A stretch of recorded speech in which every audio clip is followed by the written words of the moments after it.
వీడియోల కోసం మా అమరావతి గళం ఛానల్ని సబ్స్క్రైబ్ చేసుకొని బెల్ ఐకాన్ నొక్కండి. అందరికీ శుభోదయం. తెలుగు సినీ పరిశ్రమకున్నంత హిపోక్రసీ, స్వార్థం బహుశా మరి ఎవరికి ఉండదు.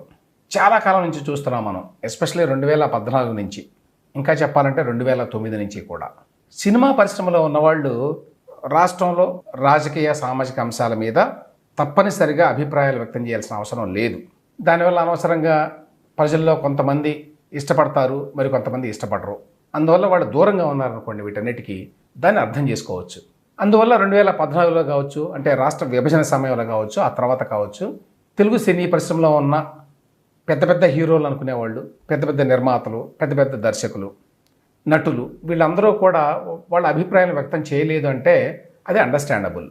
కానీ మనకు అర్థమైన విషయం ఏంటంటే, అప్పటి నుంచి ఎస్పెషల్లీ 2019 తర్వాత ప్రభుత్వాలు గనక కొరడా జుళిపిస్తే, బెదిరిస్తే, బ్లాక్మెయిల్ చేస్తే, తమ పవర్ను చూపిస్తే కాళ్ల బేరానికి వస్తారు వీళ్ళు. అప్పుడు కూడా తమ స్వార్థాన్నే చూసుకుంటారు, కానీ ప్రజా ప్రయోజనాలను పట్టించుకోరు. అనేకసార్లు ఈ విషయం స్పష్టమైంది. ఇదంతా ఎందుకు చెప్తున్నాను నేనంటే, సినీ పరిశ్రమ పెద్దలు, ముఖ్యంగా నిర్మాతలు నిన్న డిప్యూటీ ముఖ్యమంత్రి పవన్ కళ్యాణ్ గారిని కలిశారు అమరావతిలో, సెక్రటేరియట్లో. సరే, వాళ్ళకి సమస్యలు ఉంటాయి, వాళ్ళు కలవచ్చు, అందులో తప్పేమీ లేదు. కాకపోతే అనవసరంగా చాలా హడావుడి చేశారులేండి.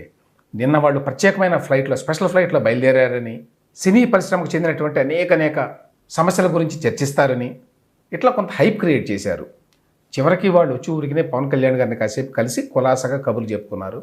ఆ తర్వాత బయటకు వచ్చి ముఖ్యమంత్రి చంద్రబాబు నాయుడు గారు అపాయింట్మెంట్ కూడా తీసుకున్న తర్వాత వాళ్ళిద్దరికీ సన్మానం చేస్తాం అని కూడా చెప్పారు. అందుకోసమే వచ్చినట్టుగా కూడా మాట్లాడారు. ఎవరు వచ్చారంటే ప్రముఖులందరూ అశ్విని దత్ గారు, అల్లు అరవింద్ గారు, సురేష్ బాబు గారు, నవీన్ గారు, రవిశంకర్ గారు, విశ్వప్రసాద్ గారు, భోగవల్లి ప్రసాద్ గారు, డివివి దానయ్య గారు, తిల్ రాజు గారు, ఎన్వి ప్రసాద్ గారు. సో వీళ్ళంతా వచ్చి కలిశారు, బాగానే ఉంది. వీళ్ళంతా ప్రముఖులే, పెద్దవాళ్లే సినీ పరిశ్రమలో, అందులో ఏమి సందేహం లేదు. గతంలో చాలామంది హీరోలు వచ్చారు, ఎందుకో ఈసారి హీరోలు, దర్శకులు ఎవరూ రాలేదు. ప్రముఖులు అందరికీ గుర్తుండే ఉంటుంది. జగన్మోహన్ రెడ్డి గారిని కలవడానికి ఆయన క్యాంప్ ఆఫీస్ అంటే ఆయన ఇంటికి వెళ్ళారు, ఎందుకంటే ఆయన సెక్రటేరియట్లో కలవడు కదా. నిన్న మాత్రం పవన్ కళ్యాణ్ గారిని సెక్రటేరియట్లో ఆయన ఛాంబర్లో కలిశారు.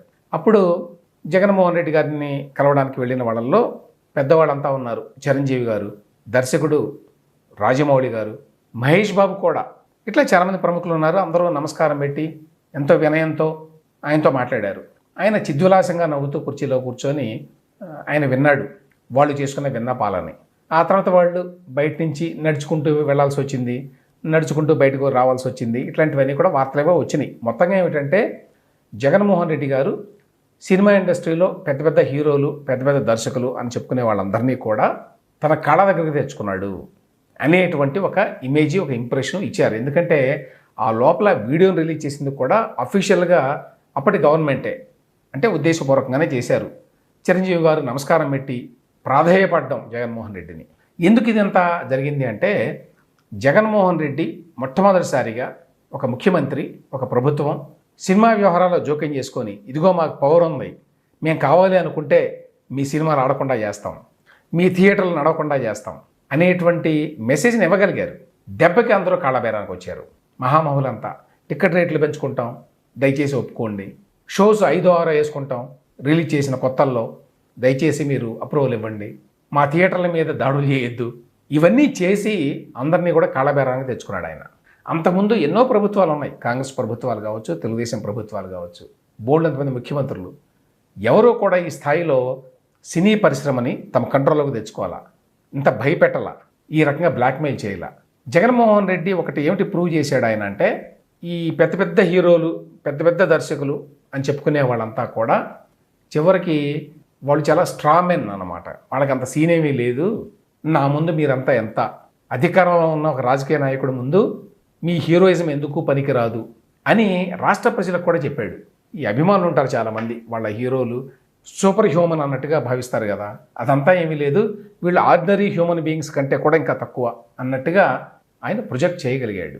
గతంలో ముఖ్యమంత్రులు ఉన్నప్పుడు ఈ విధంగా దేబరించుకుంటూ పెద్ద పెద్ద హీరోలు, పెద్ద పెద్ద నటులు వెళ్ళినటువంటి దాఖలా లేదు.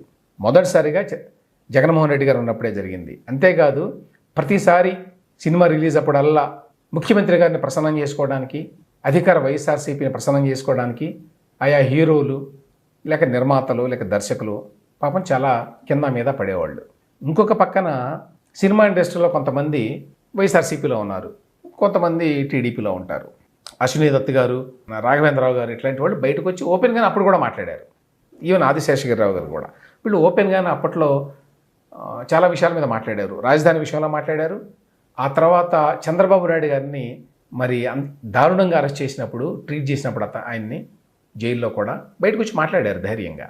అదేవిధంగా పోసాని కృష్ణమురళి లాంటి వ్యక్తులు కొంతమంది ఎవరైతే వైఎస్ఆర్సీపీలో ఉన్నారో వాళ్ళు కూడా మాట్లాడారు. అందులో తప్పు లేదు. అయితే తేడా ఏమిటంటే అశ్విని దత్ కానీ, రాఘవేంద్రరావు కానీ, ఇతరులు కానీ ఎవరైతే 3 రాజధానుల విషయంలో తమ అభిప్రాయాన్ని వ్యక్తం చేశారో, లేకపోతే చంద్రబాబు నాయుడు గారి అరెస్ట్ని ఖండించారో, వాళ్ళెవరూ కూడా ఆయన జగన్మోహన్ రెడ్డిని కానీ, ముఖ్యమంత్రిగా ఉన్నటువంటి జగన్మోహన్ రెడ్డి గారిని కానీ, లేకపోతే వైఎస్ఆర్సీపీ ప్రభుత్వాన్ని కానీ తోలనాడల అసభ్య పదజాలంతో వాళ్ళని నిందించలేదు, తిట్టలేదు. వేరేజ్ ఈ పోసాని కృష్ణమురళి లాంటి క్యారెక్టర్లు చాలా ఇష్టారాజ్యంగా మాట్లాడారు. మాట్లాడినప్పుడు కూడా సినిమా పరిశ్రమలో పెద్దలు ఏమై సినిమా వాడిగా మాట్లాడుతున్నావు, నువ్వు నీకు అభిమానం ఉన్న పార్టీని నువ్వు మద్దతు పలుకు, అందులో తప్పేమీ లేదు, అది వ్యక్తిగతం. అయితే వేరే రాజకీయ నాయకుల్ని, మాజీ ముఖ్యమంత్రిని కూడా బండబూతులు తిట్టడం అంటే ఒక సినిమా ఇండస్ట్రీ రిప్రజెంటేటివ్గా నువ్వు అట్లా మాట్లాడితే అది మా మీద కూడా రిఫ్లెక్ట్ అవుతుంది అని చెప్పిన వాళ్ళు కూడా లేరు. పెద్ద పెద్ద వాళ్ళు కూడా ఎవరే మాట్లాడాల. ఇదంతా ఒక ఎత్తు అయితే ఆ తర్వాత 3 రాజధానుల విషయంలో చిరంజీవి గారు ఇచ్చిన స్టేట్మెంట్ అండి. అప్పట్లో ఇది 2019 డిసెంబర్ 21న అప్పుడు జిఎన్ రావు కమిటీ అని చెప్పి వేశాడు జగన్మోహన్ రెడ్డి. వాళ్ళు కమిటీ రిపోర్ట్ ఇచ్చారు ఆ రోజున. 6 నెలలకే అధికారంలోకి వచ్చిన తర్వాత వచ్చి 3 రాజధానుల నాటకానికి తెర తీశారు. అది నిజంగా సినిమా ఇండస్ట్రీలో ఎవరికైనా ఆసక్తి ఉంటే మనకు ఒక రాజధాని ఉండాలా, 3 రాజధానులు ఉండాలా, అమరావతి రాజధానిగా కొనసాగాలా, అందులో లాభ నష్టాలు ఏమిటి, లేకపోతే 3 రాజధానులు ఉంటే బ్రహ్మాండంగా ఉంటుందా అని ఏమైనా స్టడీ చేశారా? ఏమీ లేదు. జగన్మోహన్ రెడ్డి గారిని ప్రసన్నం చేసుకోవడానికి చిరంజీవి గారు రిటర్న్ స్టేట్మెంట్ ఇచ్చాడు. ఇవాళ చదివితే మీకు ఆశ్చర్యం కలగవచ్చు. అధికార పరిపాలనా వికేంద్రీకరణతోనే సమతుల్యమైన సమగ్ర అభివృద్ధి సాధ్యం. ఏదైతే జగన్మోహన్ రెడ్డి ఆ రోజు చెప్పాడో, ఏదైతే ఆ రోజు వైఎస్ఆర్సీపీ ప్రభుత్వం చెప్పిందో అదే మాటని రిపీట్ చేశాడు చిరంజీవి గారు. రిపీట్ చేయడం కాదు, దానికి మద్దతు పలికాడు. మద్దతు పలుకుతూ ప్రకటించాడు. ఆయన ప్రకటనలో ఉన్న వాక్యాలు చదువుతున్నాను నేను. ఇప్పటికే 3 లక్షల కోట్ల అప్పుల్లో ఉన్న రాష్ట్రంలో మరో 1,00,000 కోట్ల అప్పుతో అమరావతి నిర్మిస్తే ఉత్తరాంధ్ర, రాయలసీమ పరిస్థితి ఏమిటన్న ఆందోళన అందరిలో ఉంది అని చెప్పి ఆ ప్రశ్నట్లో చిరంజీవి అన్నాడండి. ఎంత అన్యాయం ఇది! పోనీ దాని మీద నిజంగా స్టడీ చేసి ఆ రకమైన అభిప్రాయానికి వస్తే ఓకే, ఇది చిరంజీవి అభిప్రాయం, తప్పులేదు. ఎవరి అభిప్రాయం వాళ్ళకు ఉండొచ్చు. ఇవాళకి కూడా చిరంజీవి గారికి అదే అభిప్రాయం ఉందా? 1,00,000 కోట్లతో అప్పు తీసుకొచ్చి అమరావతి నిర్మాణం చేయకూడదు అనే స్టేట్మెంట్ ఇవాళ ఇస్తారా? ఇస్తే అప్పుడు ఆయన తన మాట కట్టుబడి ఉన్నాడు, తాను నమ్మాడు నిజంగానే 3 రాజధానులు ఉండాలి, చాలా మంచిది అని మరి చెప్పొచ్చు ఇవాళ కూడా. ఆయనకు నిజంగా కనుక నమ్మకం ఉంటే అమరావతి శాసననిర్వాహక, విశాఖపట్నం కార్యనిర్వాహక, కర్నూలు న్యాయ పరిపాలనా రాజధానులుగా మార్చే ఆలోచనని అందరం ఆహ్వానించాల్సిన సమయం, స్వాగతించాల్సిన సందర్భం ఇది. సో అదేవిధంగా మరి ఇవాళ కూడా ఇదిగో ఈ ప్రభుత్వం మళ్ళీ అమరావతినే రాజధాని చేస్తోంది అని ప్రకటన చేసింది. ఇది తప్పు, దీన్ని వ్యతిరేకించాల్సిన, దీన్ని ఖండించాల్సిన సందర్భం ఇది అని చిరంజీవి గారు ఇవాళ స్టేట్మెంట్ ఇవ్వగలరా? ఇస్తే ఆయన మాట కట్టుబడి ఉన్నాడు అనుకోవచ్చు. రైతులు అమరావతిలో వాళ్ళ పొలాలు ఇచ్చి వాళ్ళు ఎన్నో బాధలు అనుభవిస్తే, వాళ్ళ మీద ఎస్సీ ఎస్టీ కేసులను పెడితే, అక్కడ పోలీసుల చేత కవాతులు చేయిస్తే పీస్ఫుల్గా ఉండేటువంటి ఆ గ్రామాల్లో వాటి గురించి సినిమా ఇండస్ట్రీ వాళ్ళు ఎవరో మాట్లాడాల. నేను ఇంతకుముందు చెప్పినట్టు రాష్ట్రంలో జరుగుతున్న అనేక పరిణామాల గురించి, సామాజిక ఆర్థిక అంశాల గురించి మనం మాట్లాడడం మంచిది కాదు అని చెప్పి దూరంగా ఉంటే అదొక విధానం. కానీ వాళ్ళకి అవసరమైనప్పుడు మాత్రం స్టేట్మెంట్లు ఇస్తారు, అధికారంలో ఉన్న ముఖ్యమంత్రులు పొగుడుతారు. ప్రజలకు సంబంధించిన అంశాలకు వస్తే మాత్రం వాటి జోలికి రారు. వస్తే వాటి జోలికి ఆ ముఖ్యమంత్రి లేక ఆ ప్రభుత్వం యొక్క అభిప్రాయాలని బలపరుస్తూ స్టేట్మెంట్ ఇస్తారు. ఈ విధంగా ఒక పక్కన ఆయన పవన్ కళ్యాణ్ ఒకటే రాజధాని, మేము 3 రాజధానులకు వ్యతిరేకం అని చెప్పాడు.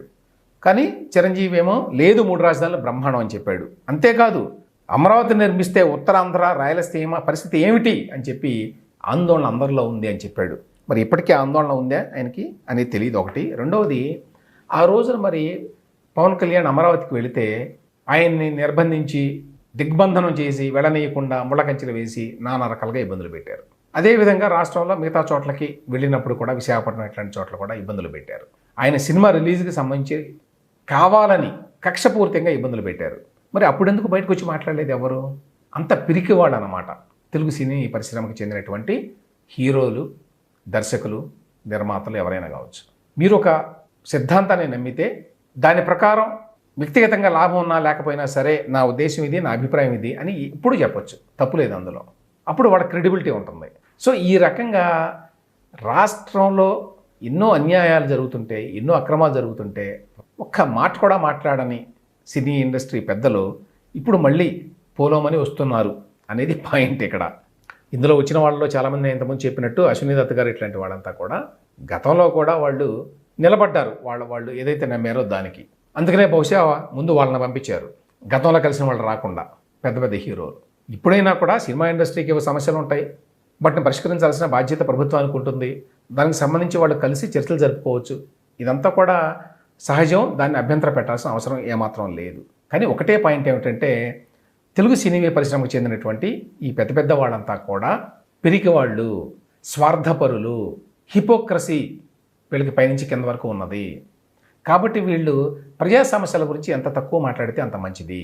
వాళ్ళు ఏదో వచ్చి పవన్ కళ్యాణ్ గారినో చంద్రబాబు నాయుడు గారినో కలిస్తే అదేదో పెద్ద అంత హైప్ ఇవ్వాల్సిన అవసరం లేదు. వాళ్ళ సమస్యల గురించి వాళ్ళు వస్తారు, స్పెషల్ ఫ్లైట్లో వచ్చినా మరొక ఫ్లైట్లో వచ్చినా.